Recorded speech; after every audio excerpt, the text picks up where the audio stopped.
Bro, I gotta ask you something to start off this episode. There's a large amount of people, apparently, I'm just now realizing this, that are under the belief that Kobe Bryant is not a top 5 player of all time. Yeah. It's embarrassing. How do you feel about that as a basketball fan? I mean, I don't feel any type of ways because when anybody that says that, I just remove their basketball card because they don't know what they're talking about. You know, I don't think anybody who has common sense, who has watched the game of basketball, who knows the game of basketball, who's played or who's covered the game of basketball, can sit up and say that Kobe Bryant is not a top 5 player on all time, and that's being generous, to be honest. Yeah. Because you know how I feel. I think other than LeBron, other than Michael Jordan, it's Kobe, like top 3 of all time. You can interchange those 3 players because to me, all those guys can be considered the GOAT for a variety of reasons. If you look at their game, if you look at their skill set, if you look at their resume, I don't think it's any 3 players greater than those 3 players of all time, especially if we just talk about being a perimeter player. Everybody talks about Kareem, as great as Kareem is, and Wilt and Shaq and Chamberlain, but those guys, you had to get the ball to those guys. Kobe, LeBron, Michael, they was running the offense, you know what I'm saying? So it's just kind of like, I don't really pay attention to it. I think it's idiotic. I think people that say that, Kobe Bryant's not a top 5 player at all, it's just disrespectful. And to be honest, it's when people has been disrespecting Kobe Bryant his entire career, you know what I'm saying? And then we know what happened, and then the narrative kind of changed and stuff like that. But like, it's really unfortunate. But Kobe Bryant is definitely a top 5 player of all time, and to me personally, he's a top 3 player of all time. Yeah, and I'm calm right now. I'm good, but I try my best not to like pay attention to those types of tweets and just conversations. But I mean, the way social media is, it's like you can't avoid it, especially if you're following, basketball people and with that conversation and everything like that. But it's sad, and I think you touched on it too, bro. It's almost embarrassing to think. Yeah. I mean, he's still my GOAT. I mean, we won't really debate on who's the greatest of all time on this, but I'm just seeing not even top 5. It's like, it's just like, what are we doing here? Yeah, where exactly are we drawing the actual line? But that's why I never get into like all time discussions, and that's why I always say it's only 3 players that can be considered in a GOAT conversation. I'll end it at this because it's just kind of like LeBron, Michael Jordan, and Kobe Bryant. The reason is because not only do they have the skill and talent to back it up, they also have the resume. I think too many times people try to put emphasis on like, oh, the resume. You got 5 rings. He got 6 rings. He got multiple MVPs and stuff like that. It's just like the resume is cool, but also skill and talent perspective. It's a lot of guys that in the top 10 of these all-time lists, if you just look at a skill and talent perspective only, and then you add in a resume, it's a lot of those guys on the top 10 list of all time I wouldn't have in my top 10 list of all time because they're just basing things off of resume. When I look at the GOAT conversation, I look at the top 3, I look at, me creating a list, if I ever did create a list, I'm looking at skill set and talent and ability, also resume, and the best have both. It can't just be like, and no disrespect, but I can't just look at Magic Johnson. A lot of people put Magic Johnson, think Magic Johnson's the GOAT. Some, older old heads. And Magic Johnson was talented. We know what he did with the Los Angeles Lakers, his resume, but talent wise and skill set wise, there's a lot of guys that played the point guard position that are more talented than Magic Johnson, that was a better shooter than Magic Johnson, had a better handler than Magic Johnson, and wasn't in the right team situation or came into a great situation like Magic Johnson did with the Los Angeles Lakers. So it's just like the factor in just like only his resume is just like, I can't, that's what I'm saying. I had to look at everything. So that's just how I look at it with those 3, LeBron, Michael, and Kobe. And it's definitely more to it than just the resume. I mean, it's like you said, it's the eye test as a whole. I think people just see the accolades and then it just stops right there. There's definitely more to it. Stat boys. Yeah, but you know what? So speaking of accolades and stats and all that, I have a quick question for you too. Do we know for sure, for 100% truth, who the current best player in the world is right now? Yes, we do. Yes, we do. Yes. Oh. Yes, we do. Okay. I think we struck a nerve. Yes, we do. Yes, we do. And it's only 2 options. When each are healthy, it's only 2 options. It's Kevin Durant and LeBron James. And that's it. It's no That's it. It's LeBron James or Kevin Durant. That's the only people I want to hear win healthy. Like LeBron James win healthy is probably still the best player in the world, but Kevin Durant took that title this year with the Brooklyn Nets, and we know what Kevin Durant is about. So it's just kind of like it's those two players. That's it. It's not. We're not going to get crazy. Whoever wins his NBA Finals, we're not going to start. And that's the problem. When that's here we go. See, I didn't say anything. I didn't say anything. That's the issue. Making yourself mad. I didn't even say anything. That's the issue. You know what's coming next. That's the issue I have because people start looking at these awards. The back-to-back MVPs, the defensive players of the years. He's a top 5 player in the world. I heard for 2 years ago he's the best player in the world, and that's what I'm saying. We're not about to do this. If he wins the finals, go ahead. We can have a conversation, but it's not going to be that. It's not going to be that conversation. Thank you. That's all I wanted was a conversation. Not even close. It'd be a conversation about some other things, but it's not going to be the best player in the world just because he won a championship. Nobody called Dirk Nowitzki when he went on one of the greatest playoff runs in the history, maybe the greatest playoff run in the history of the game. Nobody called Dirk Nowitzki the next season the best player in the world, and that run that he went on is not even. You can't even compare Giannis and this Bucks run to Dirk Nowitzki's run. So we're not going to do that. So. Let's get that out there right there. We're not gonna do that. But I don't think that's the same thing, though, bro. Why is it the same thing? Why is it the same thing? Because you're basing off of who he won a championship. But I'm saying that plays a huge factor. But Giannis winning it and Dirk winning it aren't the same thing. I know Dirk obviously beat Bron and Wade Bosh in the finals. No, he did more than that. I'm saying that was obviously win the chip. It's more important than everything else. But that I don't think that's all I'm saying is. There's going to have to be a conversation, bro. What's the conversation? What do you keep talking about? That Giannis deserves to be in the conversation of the best player currently in the game right now. It's going to bother a lot of people, bro. Me included. Because we both grew up in an era. Especially now. Bro. And I really hate to say it, man. I really do. I don't enjoy saying it. I promise you I don't. It's not a forced agenda, nothing. I'm a Laker fan. What the hell? It should be LeBron. But I can't ignore the fact that someone is one win away from becoming NBA Finals MVP. I really hope it doesn't happen, bro. But you're saying go Suns, so that's I don't know. I think it's over. I'm hoping I'm wrong. I think what happens is with the Phoenix Suns, Devin Booker dropped 2 games in a row, 40 points. And they still lost. And it's just kind of like, in order for them to win game 6, they got to have a 50-point contribution from Miles Bridges, Cameron Payne, and Cameron Johnson. And then they got to have, Aiden, Booker, and Chris Paul get you 20. They got to get at least 110 each. At least they got to get at least 110 to have a chance to win game 6. And relying on those role players, Mikal Bridges, Cameron Johnson, Cameron Payne, on the road, that's going to be tough in a hostile environment in Milwaukee. That's why I think that it may be over. I hope I'm wrong. I want it to be game 7 because you get into game 7, it's a do or die situation. It's just like anything can happen. Yeah. And everybody, we love, especially in the NBA, the 2 best favorite words, the best words in basketball is game 7. But I'm not about to let you do that because you tried to slide in and then you said go Suns. If Giannis wins this championship, he is still not better than LeBron James, than Kevin Durant, than Stephen Curry, than Kawhi Leonard, and then James Harden. Those are 5 players right there that are the top 5 players in the game, in my opinion. And it's just kind of like, and even if you look at Anthony Davis, nobody called Anthony Davis the following year because a legitimate argument can be made that Anthony Davis had a better postseason overall run than LeBron James, even though he didn't win the Finals MVP. And I said this year, I thought Anthony Davis was going to become the best player in the world, but he had a lot of injuries and stuff like that. I said become the best player in the world. But just to say that Giannis, if he wins this championship, and that's the problem because that's what the media is going to do that. Giannis is the best player in the world, stuff like that.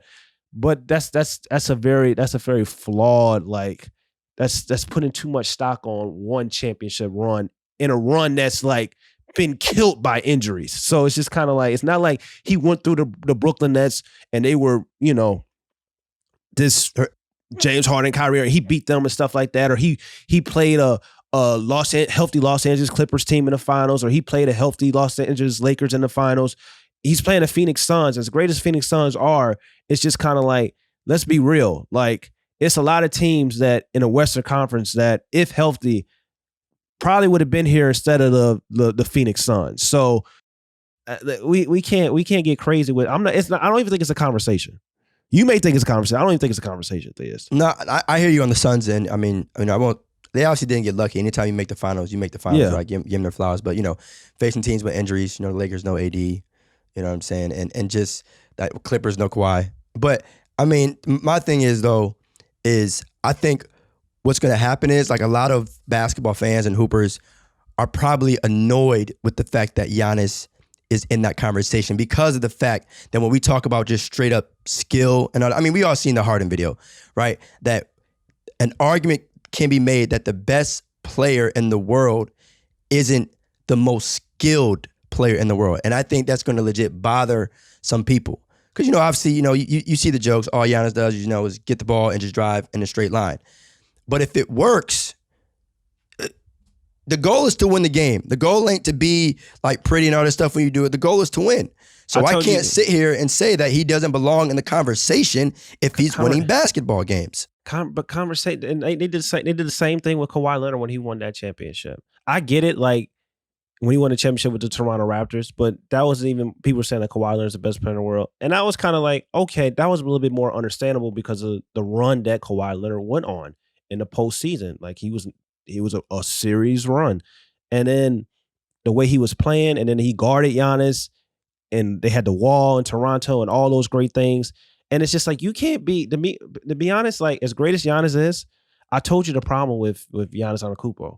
It's just like, he plays 85% to 90% on the perimeter. So it's just kind of like, when he plays like an actual big man, pick and roll, low block, getting putbacks, dunking, alley-oops, coming off, curl streams from the post, catching and doing little hook shots and all that stuff. I can understand you having a legit argument then, because he's actually playing like a true big. But when you play on a perimeter 85 to 90% of the time, and if you have a right team that can really stop you and make you, when it comes to the half court setting, really like put onus on, like, yo, you gonna have to take a jump shot.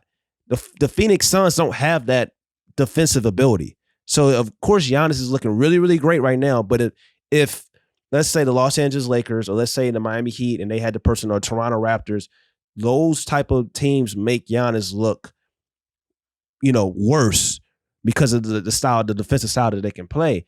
And that's the problem. When we start looking at top 5 players in the game, none of the top 5 players that I mentioned, LeBron, Kevin Durant, Kawhi Leonard, James Harden, Stephen Curry, is no defense in the world that can stop them.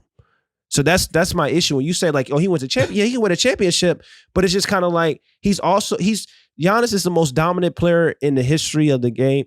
I mean, most dominant player in this current NBA, not the history of the game. Okay. This current NBA. You talking about me? Pump the brakes. Oh, He's the most dominant player in this NBA right now, but he's also probably the most easiest superstar to defend if you have the personnel.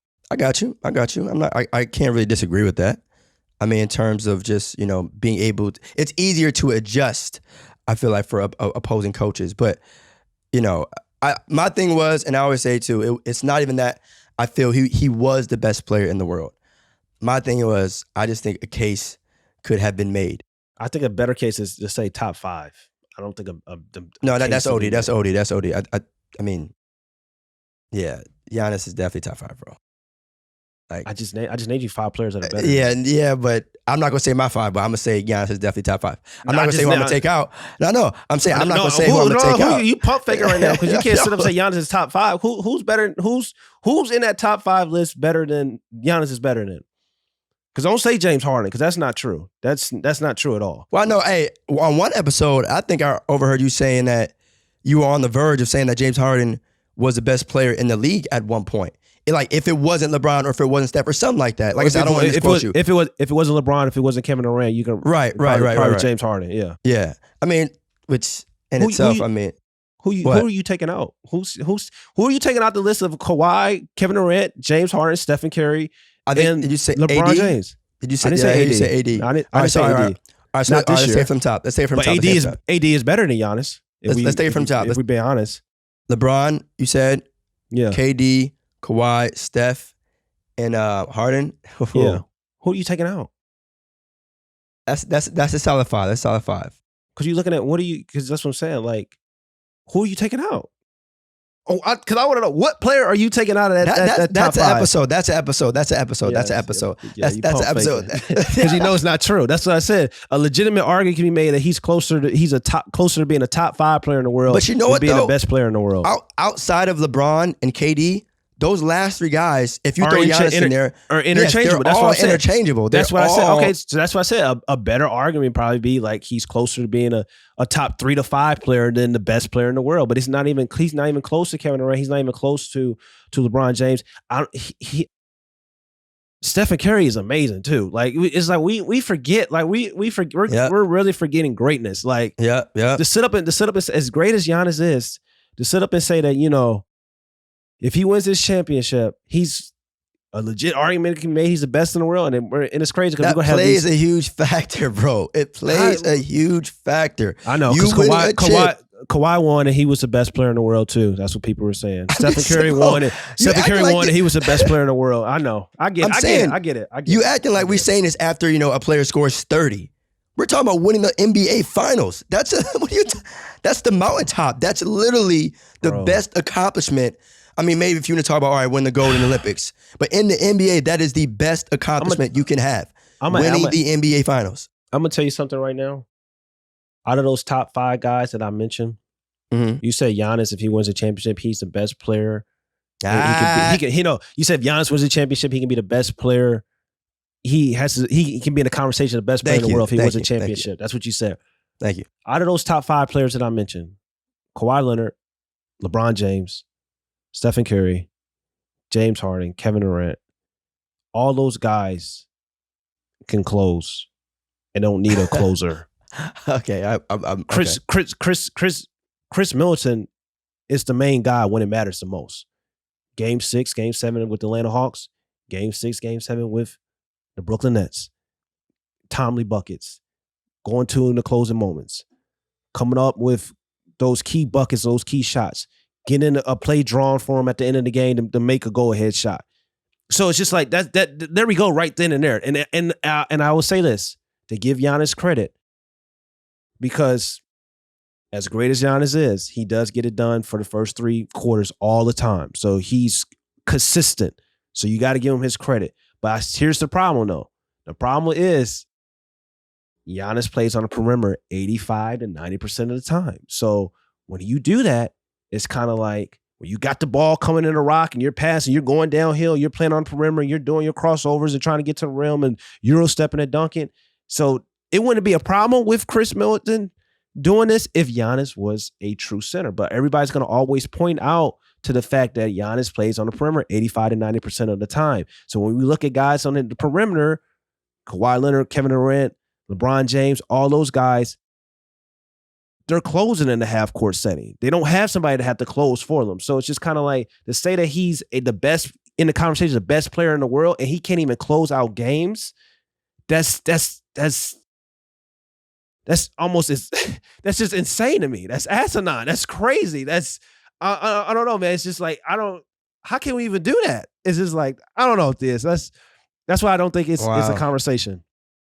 Unfortunately, this is one of the very few times where I'm going to sit here and say that I agree with your take. So let's cherish these moments. That's real though. I mean, that's a way real. of thinking. Like, Chris definitely is kind of the closer. You list those other guys, feel me, Bron, KD, Steph, Harden, like they can close out basketball games. I'm with you on that. But as you said before, Giannis brings them, right? He brings the Bucks, right, for those 3.5 quarters. And I mean, he still shows up, right? No one is saying that he just goes. He shows up. Yeah. But the idea of just, being an isolation scorer, I think Chris definitely handles that. But we talk about clutch buckets, right, especially in the fourth quarter. And one of the most clutch players in the league, as we all know, is Damian Lillard, right? So as we get ready to shift gears and talk about Dame and talk about the Portland Trailblazers, we got Aaron get ready to come on to the show. It's your boy, Mike K. Smith, also known as AK. Make sure you guys go follow No Pump Fakes wherever you get your podcasts.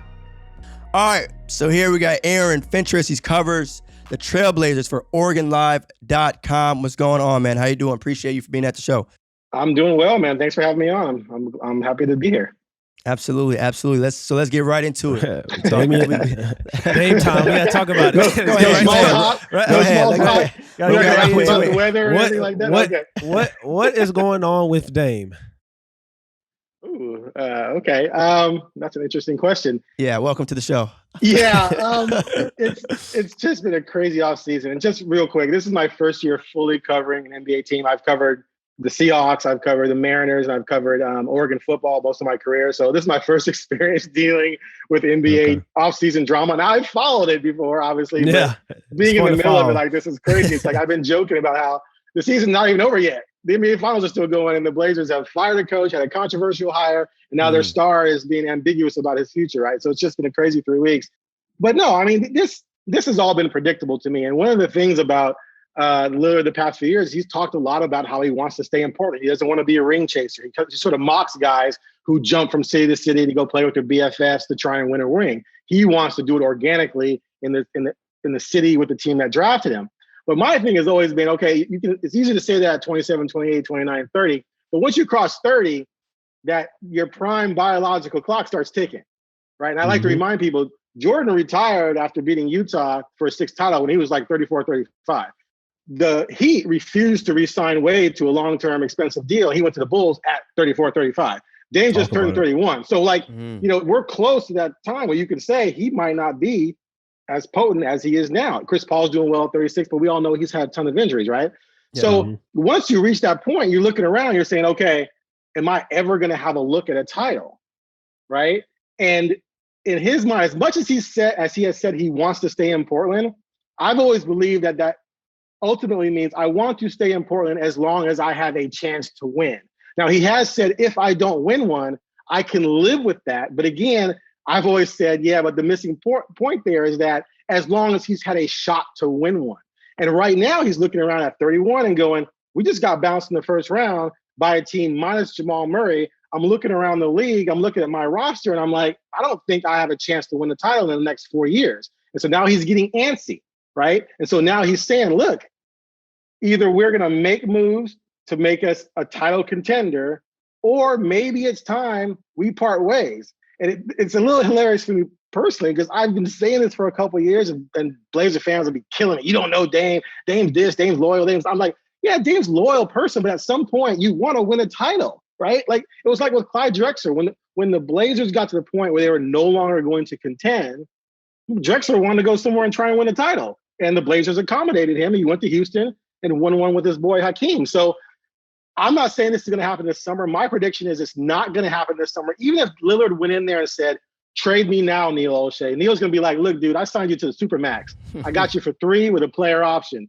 I don't have to trade you. Plus, I don't think Olshey is going to trade him wherever he wants to go and take whatever crap package is offered to him. Like, you got Laker fans running around talking about Montrezl Harrell and Caldwell Pope and Kuzma nonsense. And some picks and some pick swaps. Like, let him talk. Let him talk. No, I'm with you, man. It's ridiculous. It's ridiculous. There was a report out of New York, I think in the New York Post a month or so ago, talking about Mitchell Robinson. Is that right?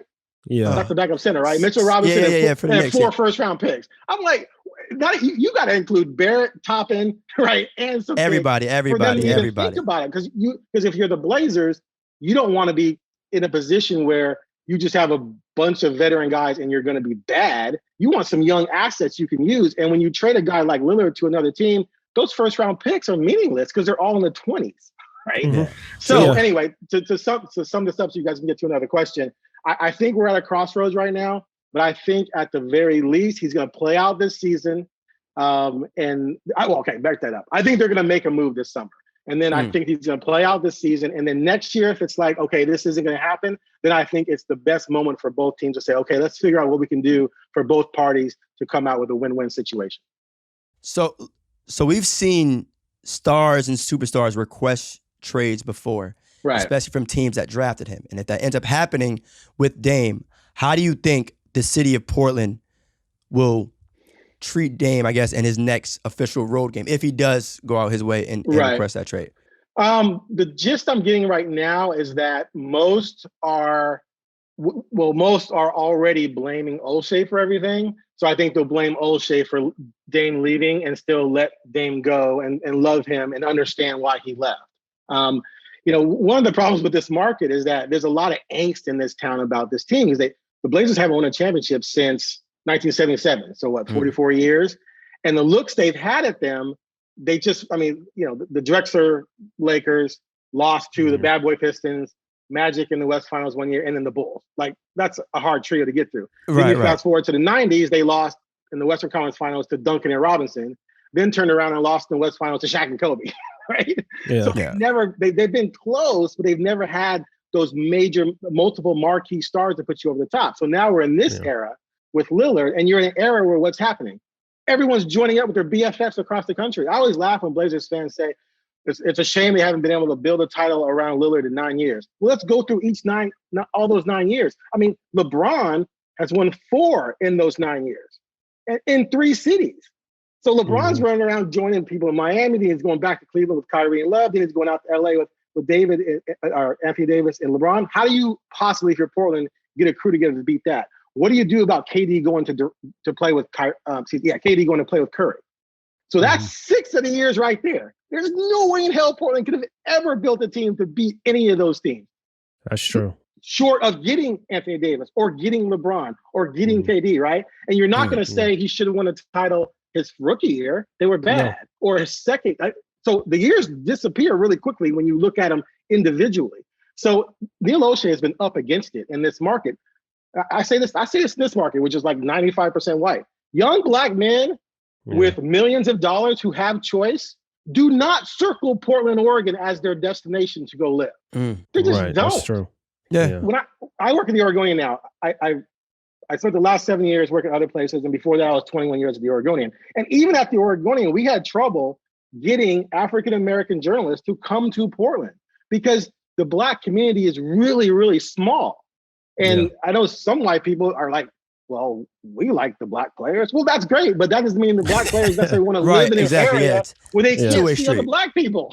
Right? Yeah, it's a two-way street. And so that's a problem. It just is. And so, I've said to people, if you told me right now, I mean, my kids are in school and my wife has a job here, so I'm kind of rooted. But if you told me right now, I could go work for the Miami Herald and cover the Heat or stay in Portland, Miami, Portland. I'm going to Miami in a nanosecond. I'm not even going to blink. Miami? Are you kidding me? So it's just a weird situation Portland's in, and it's not all on O'Shea. A lot of it's circumstantial. Yeah, I mean, a legitimate argument can be made that O'Shea can come to Dame and be like, this year, if you look at the injuries and stuff, this was the Portland. I picked the Portland Trailblazers to go to the Western Conference Finals. This was their best year to go win a championship. If you look at the situations that they were in, and it's just kind of like that loss to Denver really, really hurt probably and kind of made Dame realize like, yo, we got our full team together. It's like LeBron's out. It's just like it's no Kevin Durant and Golden State Warriors. There was a window. This was so similar to the Bucks. Like this was the window to go to the finals and possibly even win the finals. Even look at the Phoenix Suns. Like if you look at a matchup with the Phoenix Suns and potentially the Portland Trailblazers, I was telling people, I was like, look, that's a 7-game series. And then and Dame's the best player in that on both those teams. I'm just like, I was like, hey, so I kind of understand it. And you kind of talked on us a little bit about you think that the Portland Trailblazers are going to get a trade piece, but what type of piece do you think needs to be with the Blazers to keep Dame long term? Like what piece do they need to go out and get this year? Well, if they were able to land any type of all-star that had years remaining on their deal, unlike the Harden situation, if they had pulled the trigger or even been able to pull the trigger on the Harden deal, you give up CJ for Harden. Harden this year was out of shape, missed 28 games, got hurt in the playoffs, right? I still can't, as much as he wanted to trade out of Houston, I can't believe he showed up to camp looking like he did. Like that, to me, that was very unprofessional. If you're Portland, you'd have hesitancy to trade for him. But after that, he has 1 year left, and it's my understanding he told Portland, he put Portland on his list, but he said, I'm not going to resign. Right. So if you're Portland, you're rolling the dice there. Same thing with Kawhi in 2018, the summer of 2018. Kawhi, if he got traded to Portland, he said, I'll come for 1 year and then I'm out. If you make that deal for CJ, for either Harden or Kawhi, and then they bounce after 1 year, Now you also don't have CJ. And then what's Dame going to do? Dame's going to be like that Will Smith gif, right? Yeah. It's me where he's standing around the end of the press conference looking around. He's like, right? And so then if y'all he's think he's mad out. now, yeah, right? Of course. And exactly. I don't blame him. Then he would want out. But if they were to land a player like that, then now I believe Dame has a legit 4-year look at winning a title in Portland, right? But, I mean, no it is like that. Well, yeah, are the Clippers going to give up on the George Kawhi thing and trade George for CJ and something? I mean, maybe. Kawhi could opt out. Like, the biggest fantasy would be Kawhi opts out, tells the Clippers, hey, I'm bouncing. I want to go to Portland. You can sign and trade me and get something. And then the Blazers could be like Anthony Simons, Covington, another contract to match, and some picks. And then you got Dame, CJ, and Kawhi. Like, that would be a fantasy, right? That'd be amazing. Other than that, it's really difficult to see how they get that marquee all-NBA piece. That's another thing. It's not just landing an all-star. There's a lot. Like, they get Kyle Lowry. He's an all-star. That ain't going to do it. You get Kevin Love, who's been an all-star. That ain't going to do it. You get Sabonis. That ain't going to do it. It's got to be an all-NBA guy. So it's going to be very difficult to thread that needle. But to your point about the Blazers this past season, and I tweeted this the other day because Blazers fans act like this team is garbage. And I'm like, listen, everybody, they finished tied for the 8th best record in the NBA. Not 18th, not 28th. They were tied for 8th. And that was with missing 60 games combined from CJ and Nurkic. And you didn't get Powell until the last 2 months of the season. So I would argue, if they had all those three going into this next season and stayed healthy and fixed the defense, which is basically blamed on Stotts for not being a good defensive coach and why they hired Billups, now you have a team that logistically or conceivably could be a top 4 seed, right? They were tied for 5th this year, and they beat Dallas twice, and they beat the Lakers twice. Now you could say, well, the Lakers had injuries. They would rise up if those guys are healthy. I agree with all that. But my point is, the team isn't bad, but if they can make one minor tweak, I think they have a shot to make noise. One more point. I had coffee this morning, so forgive me. But one more point. One more point before I let you guys ask another question is that the biggest problem I see right now is that you can't roll a 3-guard lineup out there and expect to win a title. It's just that you got two small guys is bad enough, but three. So that's where you trade CJ, move Powell to the starting 2-guard. If you can flip CJ into a 3. A guy who can play D and hit the 3 at the 3 position and slash, get to the hoop, et cetera, then you got a shot to be much, much better. You know what I think it is, though? If I had to guess, I feel like Trailblazers fans are probably tired of seeing all the regular season success not carry over to the postseason, right? So it's like, I mean, the Trailblazers are definitely a good team and definitely a good squad, no doubt about it. But if every single time you go to the postseason and then pretty much fail, right? You don't meet expectations, and it's like, all right, well, this was pointless, in a way. So, but one question I have, though, is Dame still underappreciated? Around the league? Yeah. Because for a very long time, the All-Star appearances and all that, people, not putting him in the same proper tier. But do we still feel that Damian Lillard is underappreciated? I feel like he began reaching, I mean, we can get into this, the debate of what labels mean: superstar, all-star, star, et cetera, et cetera. But he started getting close to that superstar status in 2018 when they had the 13-game win streak and they finished with the 3rd seed, which was a little kind of helped by all the injuries in the West. But still, he finished 4th in the MVP voting, right? Since then, he's been at a different level. Before that, like, he was really good, but he'd have some peaks and valleys, and his shooting percentages weren't all that. And then 2018 on, I think he's received that national respect. But at the end of the day, you get most of your national respect in the postseason, right? And he's really only had one deep run.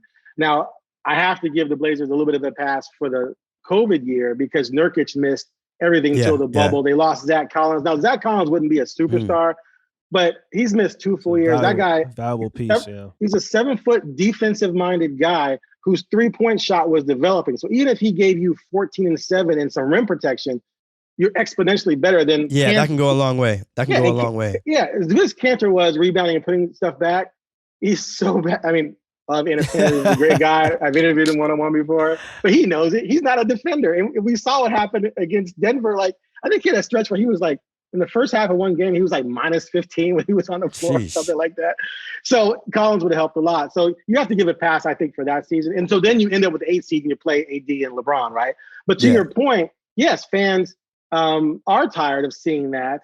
But again, when you get into the playoffs, stars matter, right? And as good as Damian is, right? And this is why I paused by calling him a superstar, because for me, the superstars are Magic, Bird, Jordan, Kobe, Shaq, LeBron, Wade, Dirk, Duncan, David Robinson, Olajuwon. That to me is a different tier of guy. You know, Anthony Davis, I put in that category.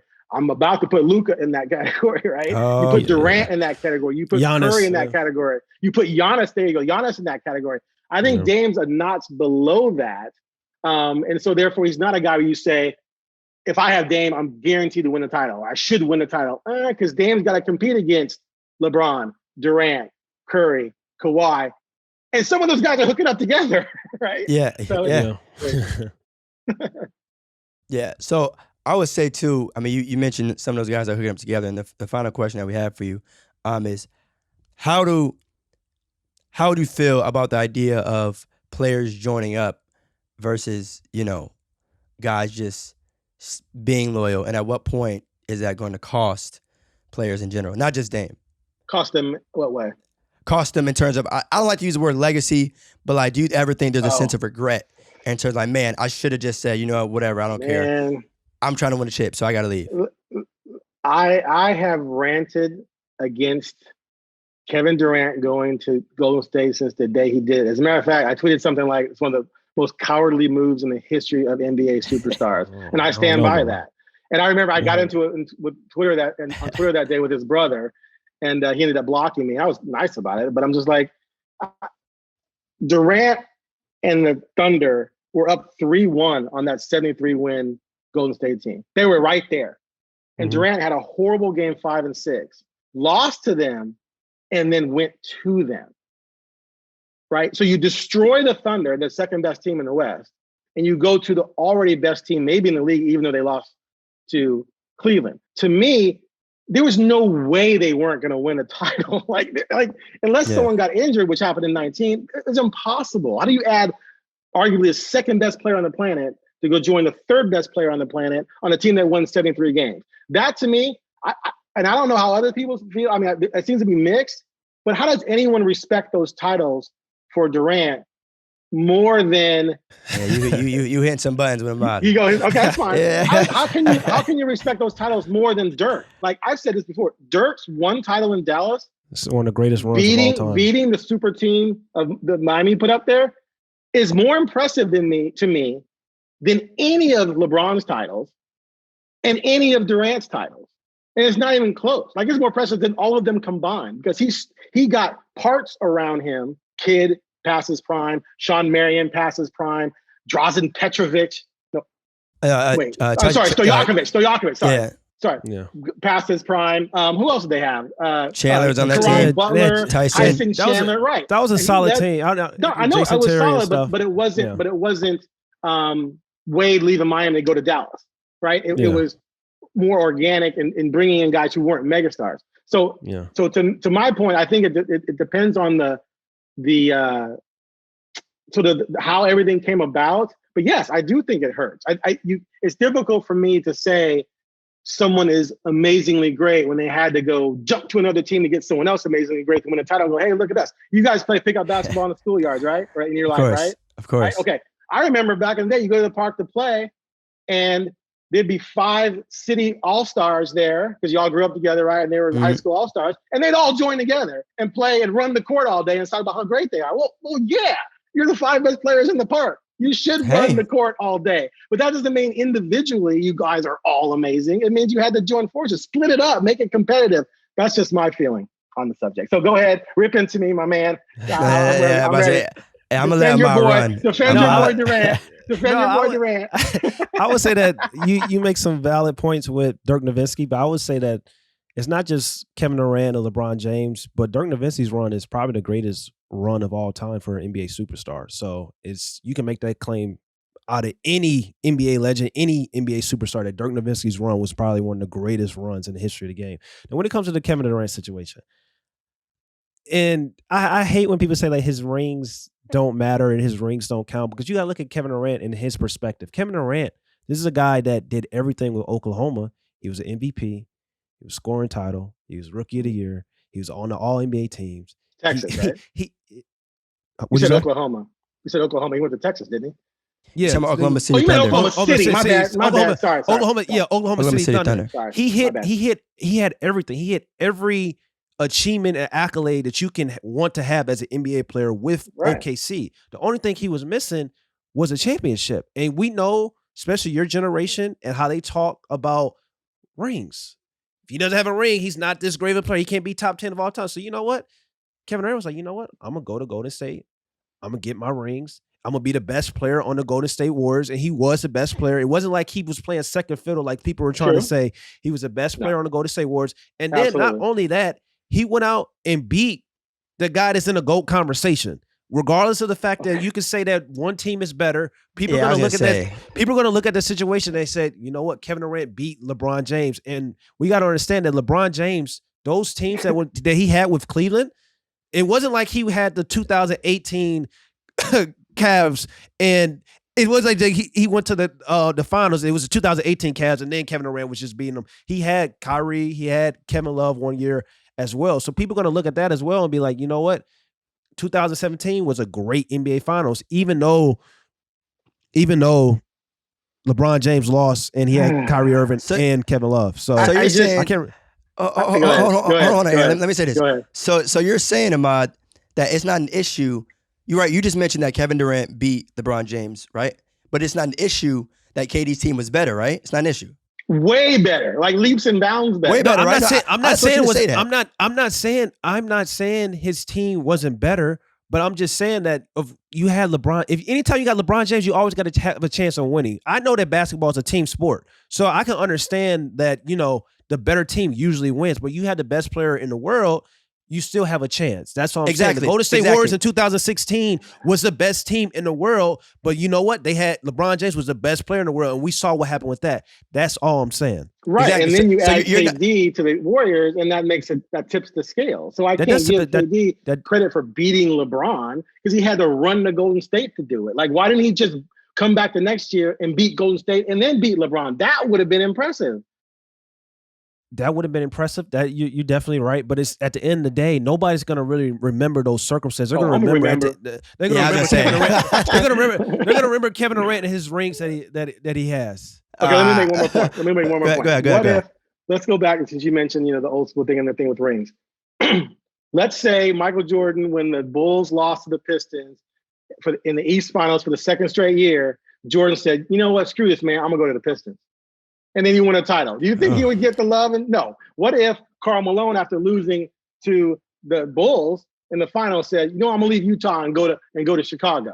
Or what if Ewing had done that and gone to Chicago? Or what if when Magic lost to Bird in the 1984 finals, Magic said, "I'm gonna go to Boston"? My point is, imagine those things happening. Yeah. If Magic had left the Lakers to go to Boston to win titles with Bird, will we look at that as the same as we do with Magic, what he did with the Lakers? No. It'd be like, he ran like a chicken to the team that beat him.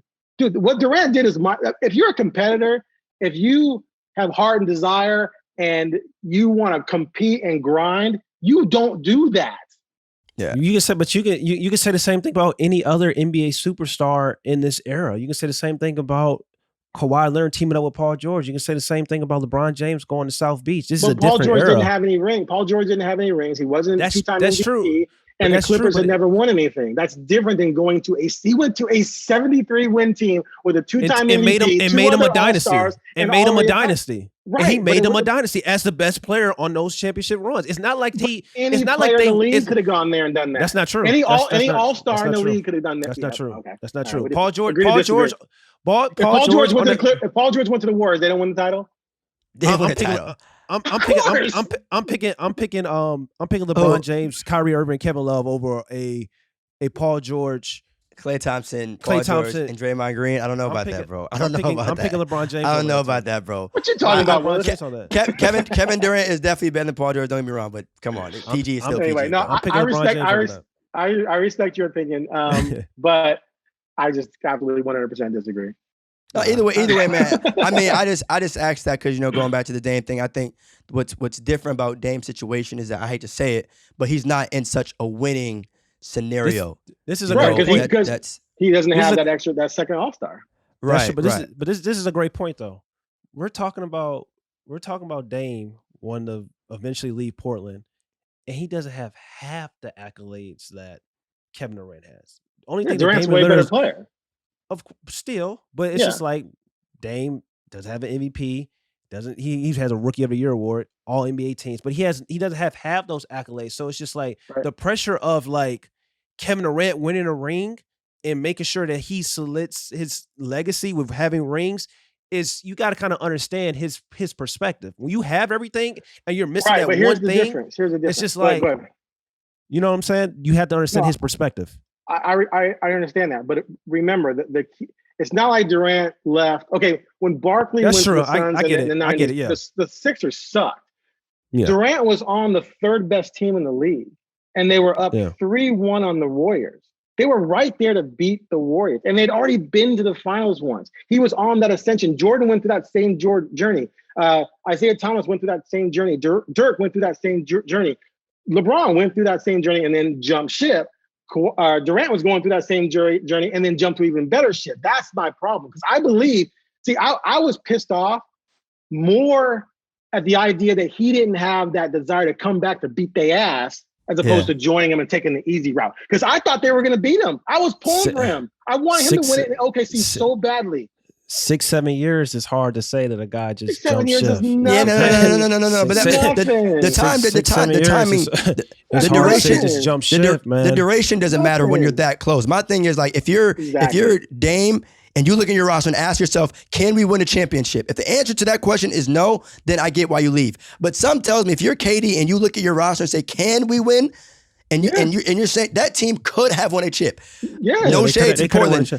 Right, no shade to Portland, but I think when you look at it, can we really win a chip? I don't know about that. So that's why I'm like, all right, I get it. That's a good reason to leave. But you dodging, come on now. If Durant had been 33, 34 and did it, that's one thing. That's another thing too. 28. He was in his prime. Dude, come back and beat their ass. Come back and beat the Warriors.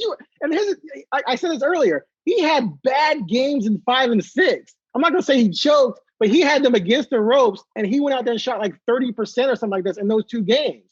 So it was on him that they didn't close it out. So he's like, screw it, I'm gonna go join them. Here's another thing. Kevin Durant could have sat out the entire season and just showed up for the elimination game of the final, and they win the championship.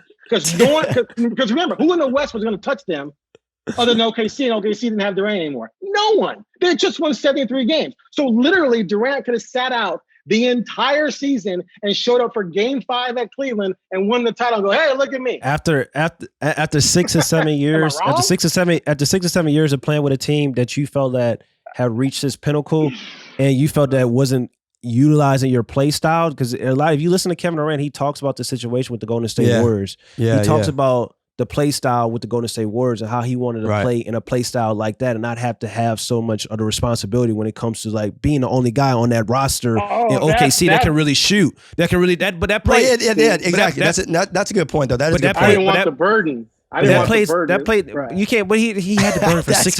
He had to burn it for 6 to 7 years. My God, it's just like, come on. I was like, we acted like Kevin Durant didn't take the OKC Thunder to the finals. He maximized that team to get them to the ultimate like what they can be, and they just wasn't good enough. So he said the year that he decided to be a first free agent, the year that he decided to be in his free agency, he got to pick who he wanted to play with. Don't say they weren't good enough. Don't say they weren't good enough.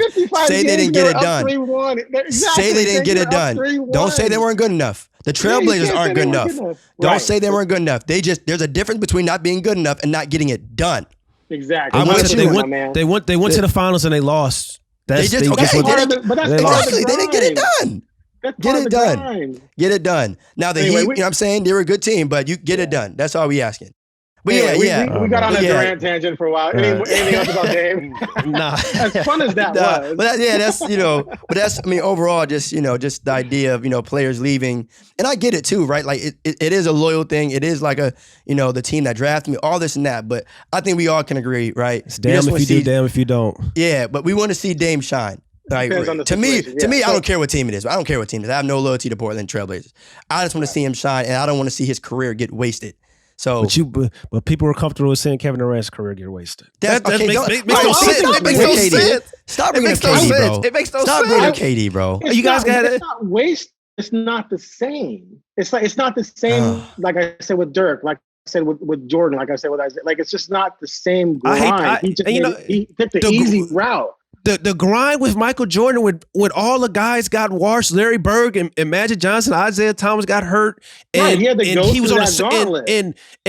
and then he was on a super team for team. He was on a super team for Michael Jordan for those 6 rings. How old are you? Come on. I mean, super, I mean, okay, that's super. That was super. How old are you?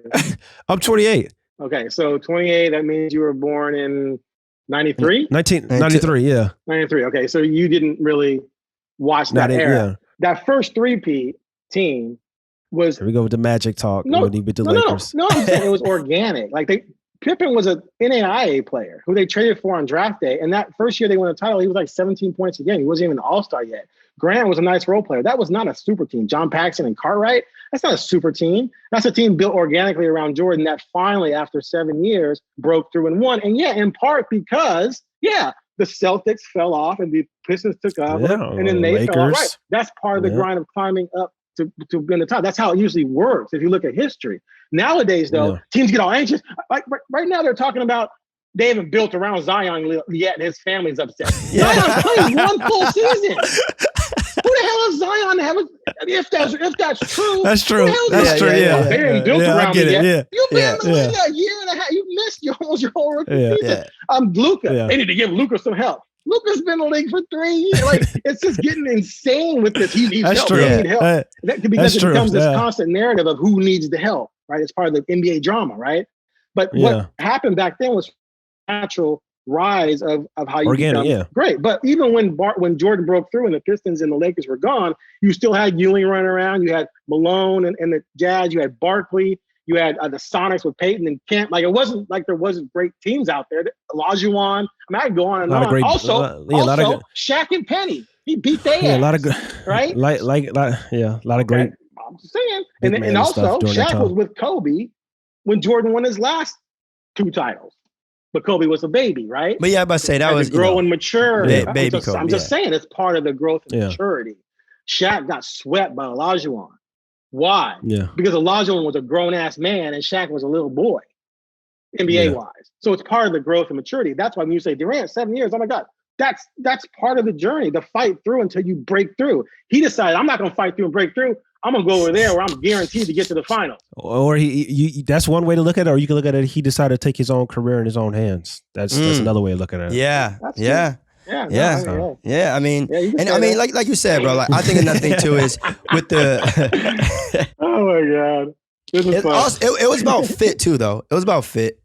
You know what I mean? Like you said, they have shooters. But most people, I mean, you just can't join a team that, you know. One more point. He knows that this is a stain. That's why he left.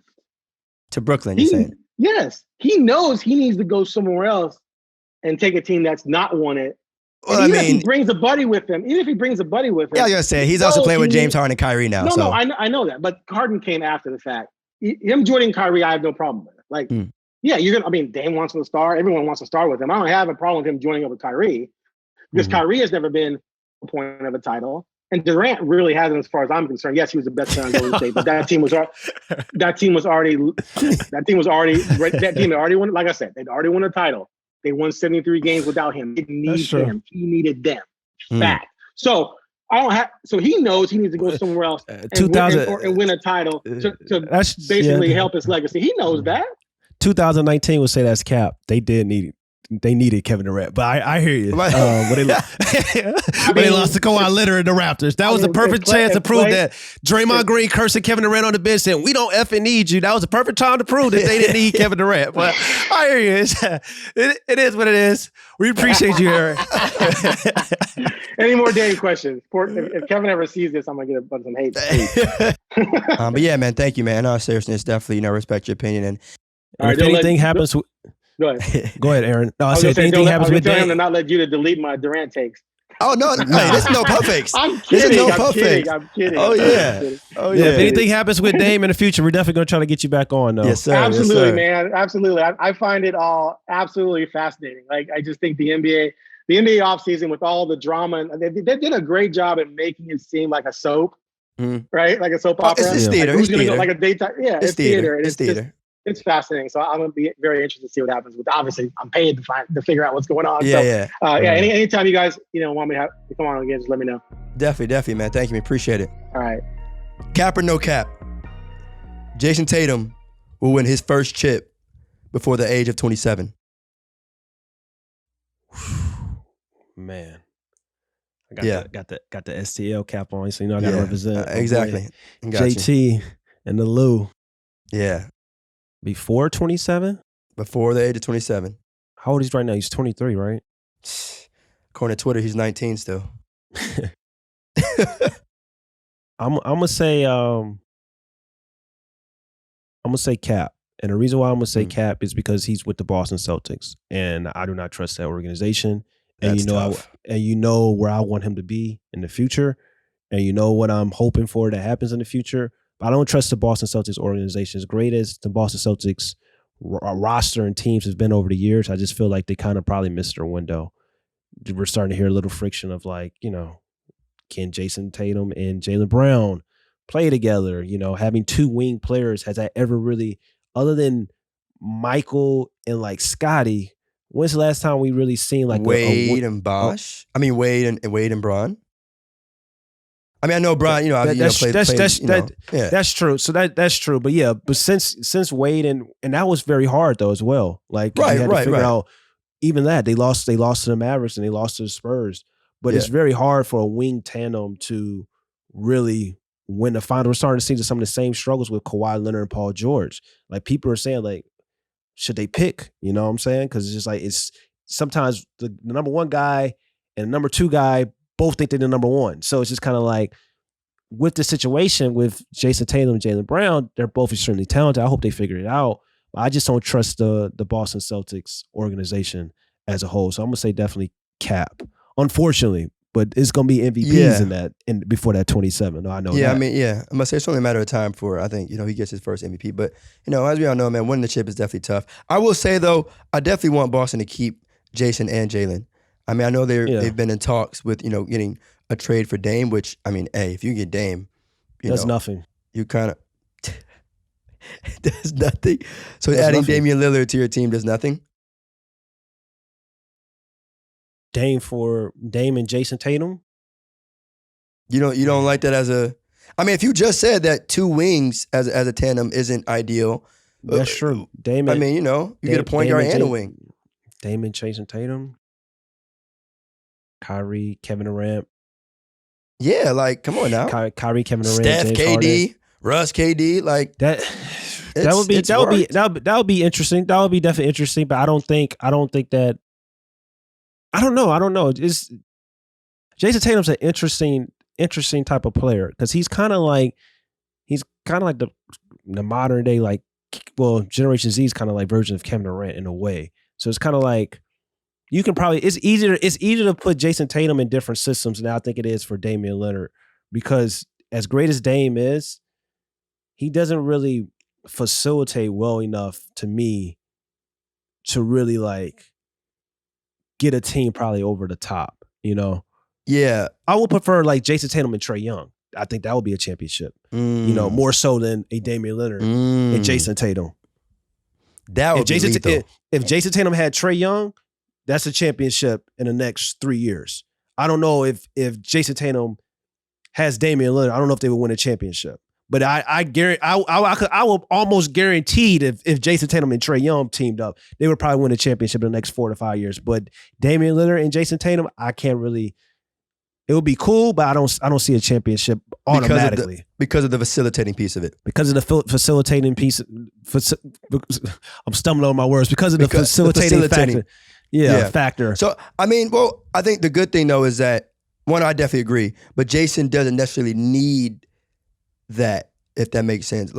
It definitely helped from a straight up team perspective. And Dame definitely he lets CJ rock. And I know that's not what you mean by facilitating, but he's able to just all right, CJ, you take care of it. You go get a bucket. But in terms of I get what you're saying, setting the team up, getting the assist numbers up, Trae does that very well, where Dame, I think, is, his best attribute obviously is scoring, but not necessarily you're not, it's going to be very rare to see Dame get a 30 and 10 game the same way Trey does.